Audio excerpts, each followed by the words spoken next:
choices and consequences.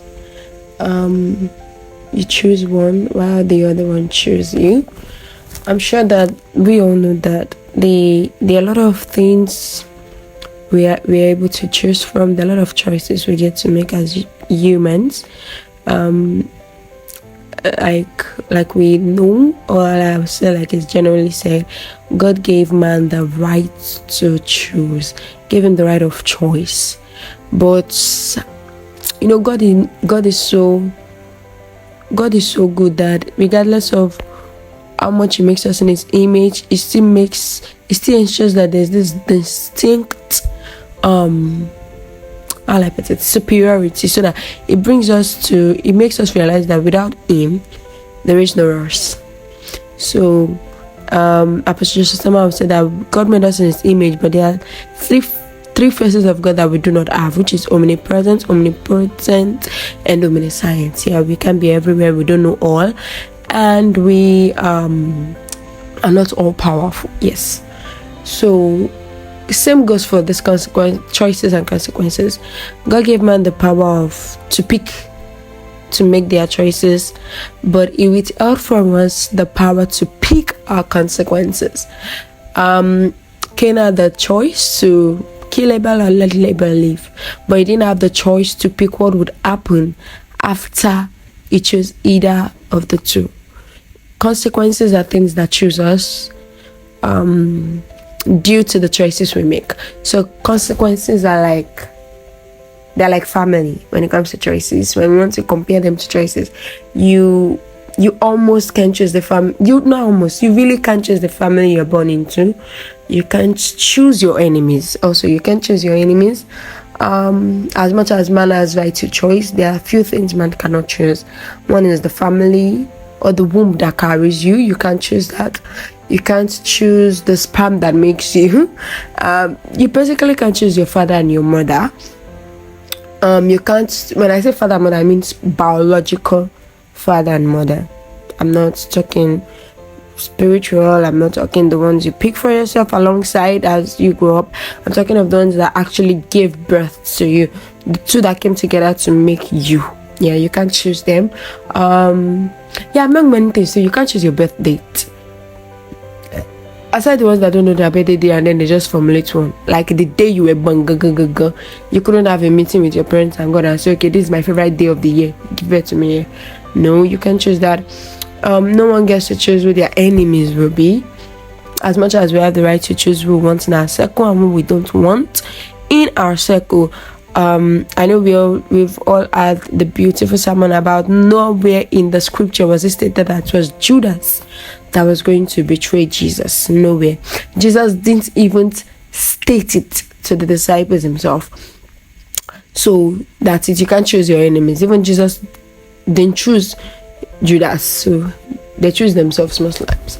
But you can choose your friends, and the choice of friends you make, they say, show me your friend and I will tell you who you are. The scripture says, don't be deceived, evil companies corrupt good manners. So yes, you can choose your friends, but the choice of friend you make will tell on the consequences you begin to see in your life. The choice of relationships you make, basically the consequences will know. We'll know when we see you. We'll know the kind of relationships you keep. The kind of relationship you keep have consequences. They have their is it good for me to use the language of repercussion right now? Okay, yeah, they have their consequences. So when we're making choices, we should try as much as possible to wait. Okay, I like this. Sometimes when I want to make choices, I like to use this what if and even if. Yeah, I use those two languages. So when I'm stuck between making a choice, and yes, please, when making choices, don't avoid wise counsels. The scripture says, in the multitude of counsels there is wisdom. Yeah, so it's only a fool that runs from multitude of counsel. So please, love counsel. Go to wise people, adults, more experienced, more wise, more elderly. Yes, too. You understand? So as I was saying, when I want to make choices, And I'm trying to, you can't always get what the consequences will be 100% every time, but it's good to, the logical person will say you should take calculated risk.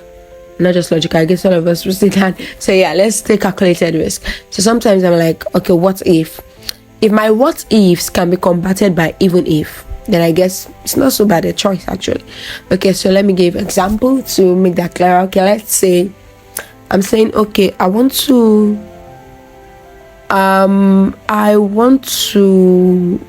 to look for a very good example right now. Okay, I'm saying, okay, you know what? I'm going to get a second degree. Okay, yeah, let me use that. And I'm like, what if you don't have the funds? Okay, I think that's, yeah. And then I use even if to say, even if I don't have the funds. Do you get? I don't know if that makes sense right now. But like, basically, it's just, if I can say, even if I don't have the funds, I'll still pull through because I know God's going to show up for me. Even if it's like my conviction, it's like a conviction.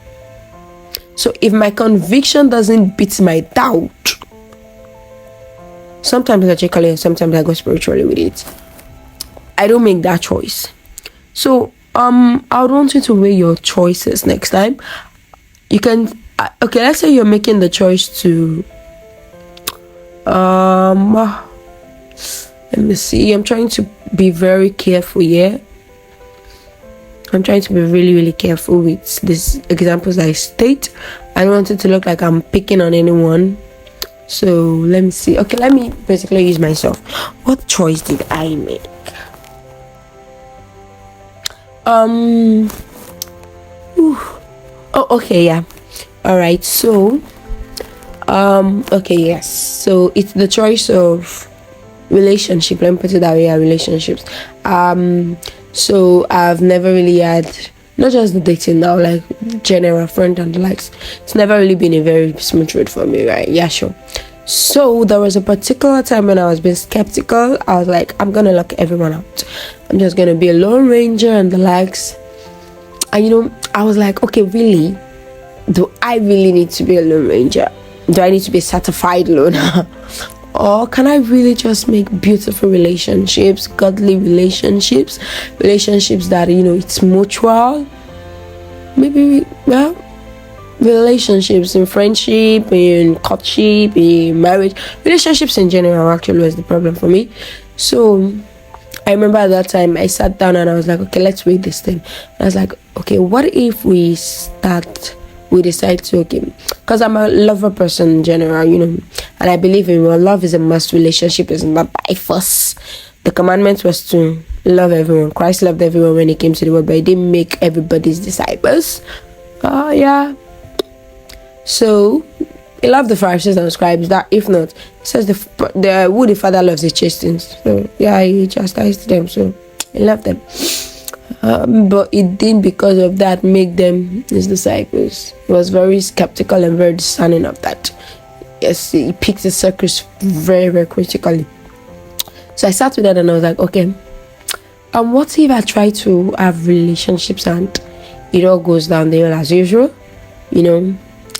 Same Jack, with different names, or same Tylers with different names, yeah, so that you don't think it's just romantic relationships. No, like I said earlier, it's both ways. So I sat down for I think it took me weeks. So yes, please, when it comes to making choice, take your time. There's a time I was listening to Apostle 7 and it says, anything that makes you rush, anything that wants a sharp answer, that makes you want to make your choice in a hurry, is really not what's even a yes. Just let the guy get a no. Yes, your choices should be taken clear-headed, with good reasoning. You should have reasoned well enough with a clear head before you make any choice, because they'll tell you when you're too happy or when you're too sad, be careful of the words you say. So that's also making a choice that, okay, when I'm happy and when I'm very sad, I'm going to shut up. Yeah, I'm going to hold my lips. And yeah, I'm going to control my thoughts as much as possible, because out of the abundance of the heart, your mouth is so going to speak your heart full. So yes, you need to control it.